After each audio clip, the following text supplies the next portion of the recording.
जी बेटे, अस्सलाम वालेकुम। क्या हाल चाल है बेटा आप सबके। बेटे आज हमारा टॉपिक जो है वो है इम्पोर्टेंस ऑफ बायोडाइवर्सिटी। चूँकि बायोडाइवर्सिटी का मतलब था variety with in a species and among species.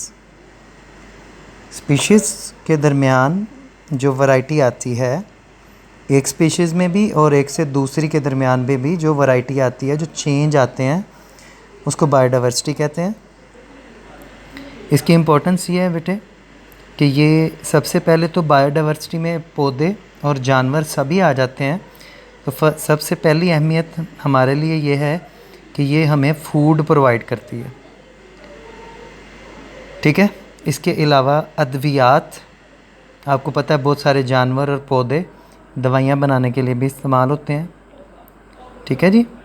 और इसके अलावा इंडस्ट्रियल मटेरियल, जैसे बिल्डिंग मटेरियल के लिए लकड़ी हो गई, ठीक है, और फाइबर हो गया, धागा हो गया, गम्स हो गई, चिपकने वाले मादे हो गए, ऑयल्स हो गए, सब्जियां हो गई, फल हो गए, ये सब कुछ हासिल होता है।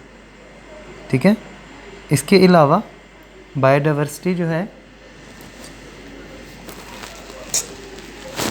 ये एक इकोसिस्टम होता है बेटा, बेसिकली ज़मीन का वो हिस्सा, माहौल का वो हिस्सा जो किसी भी एक जानदार की या किसी भी जानदार की या जानदारों की ज़रूरियाती ज़िंदगी को पूरा करने की अहलियत रखते हों, उस माहौल को, उस इलाके को, उस जगह को, उस जानदार का इकोसिस्टम कहा जाता है।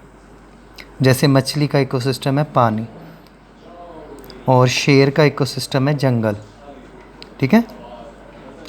तो इसके अलावा बायोडाइवर्सिटी में ये जो वैरायटी आती है, चेंज आते हैं नई स्पीशीज़ के अंदर, ये इकोसिस्टम को बरकरार रखने में भी अहम किरदार अदा करते हैं। ठीक है जी। It plays a part in regulating the chemistry of our atmosphere and water supply, जिससे माहौल के अंदर मुख्तलिफ़ किस्म की गैसेस का, पानी का और एटमॉस्फेयर का जो एक गिव एंड टेक है वो बरकरार रहता है। ठीक है। बिल्कुल ऐसे जैसे हम कार्बन डाइऑक्साइड ख़ारिज करते हैं, उन्हें पौधे इस्तेमाल करते हैं, पौधे ऑक्सीजन ख़ारिज करते हैं, उन्हें हमें इस्तेमाल करते हैं। ठीक है। तो इस तरह के मामलात हो जाते हैं। पानी जो है वो बुखारात बन के बादल बनता है, बादलों से फिर वो वापस नीचे आ जाता है। तो इस तरह की चीज़ें भी जो हैं वो बायोडाइवर्सिटी के अंदर ही आती हैं और ये नेचर को रिसाइकिल भी करती रहती है। ठीक है। और जिससे ज़मीन फर्टाइल होती है। जैसे जितनी भी डेड बॉडीज़ हैं वो सारी ज़मीन में जाती हैं और वो ज़मीन में गल सड़ जाती हैं, और डेड बॉडीज़ के जो अंदर से निकलने वाले कार्बन और दूसरे मरकबात होते हैं वो सारे ज़मीन का हिस्सा बनते हैं और ज़मीन की ज़रख़ेज़ी बढ़ा देते हैं। इस तरीके से बेटे ये सवाल बनता है। ये बड़ा मशहूर सवाल है, आपके पास्ट पेपर्स में एक बार ये एज ए लॉन्ग भी आ चुका है, शॉर्ट भी आ चुके हैं। तो ये सवाल बनता है define biodiversity and its importance. तो आप सबसे पहले उसको डिफ़ाइन करते हो, फिर ये जो पैरा था ये इसकी एक्सप्लेनेशन का होता है और ये इसकी इम्पोर्टेंस है। तो ये एक सवाल पूरा हो जाता है आपका। ये आपने रेडी करना है बेटा। ओके, कल के लिए ये काम है आपका। अल्लाह हाफिज़।